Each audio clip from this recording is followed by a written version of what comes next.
السلام علیکم ورحمۃ اللہ وبرکاتہ۔ ناظرین، حضرت شاہ ولی اللہ رحمۃ اللہ تعالی علیہ نے ازالۃ الخفا کی جلد دوم میں یہ جو حدیث پاک ہے معروف ہے، من کنت مولاہ فہذا علی مولاہ۔ یہ حدیث پاک جو ہے وہ ترمذی کی حدیث نمبر 7313 ہے، ابن ماجہ کی جو ہے وہ 121 ہے، سلسلہ حدیث صحیحہ میں 3599 نمبر ہے، مسند امام احمد بن حنبل میں جو ہے یہ 641، 950، 961، 1311، 18671، 19517، 19540، 19543، 23333، 23495، 3531 اور مشکات میں 6091 اور 6103 میں، مجموع الزوائد میں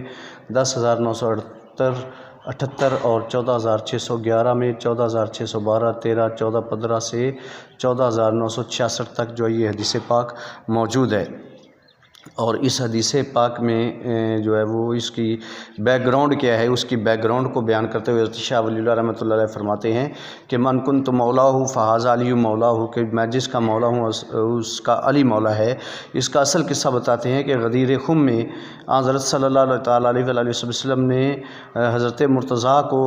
یمن کی جانب بھیجا، وہاں ان کے اور ان کے لشکر والوں کے درمیان کچھ ناگواری واقع ہو گئی۔ جب حجۃ الوداع اور آپ کے اصحاب حاضری سے مشرف ہوئے تو آپ کے لشکر والوں نے حضرت صلی اللہ تعالیٰ علیہ وسلم کے سامنے شکایت پیش کی۔ حضرت صلی اللہ تعالیٰ علیہ وسلم نے چند روز توقف فرمایا اور حضرت مرتضیٰ سے حقیقت حال دریافت کی۔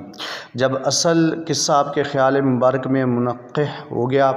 تو آپ کو لشکر والوں کی آپ کے ساتھ سرکشی معلوم ہو گئی، تو حجۃ الوداع سے واپسی کے دوران میں آپ نے اہل بیت کے ساتھ حسن سلوک کے بارے میں خطبہ پڑھا، اور آخری خطبہ میں بعض روایت میں مروی ہے کہ آپ نے حضرت مرتضیٰ کے ساتھ تند کلامی پر لوگوں کو جھڑکا اور ان کے ساتھ دوستی رکھنے کا حکم دیا۔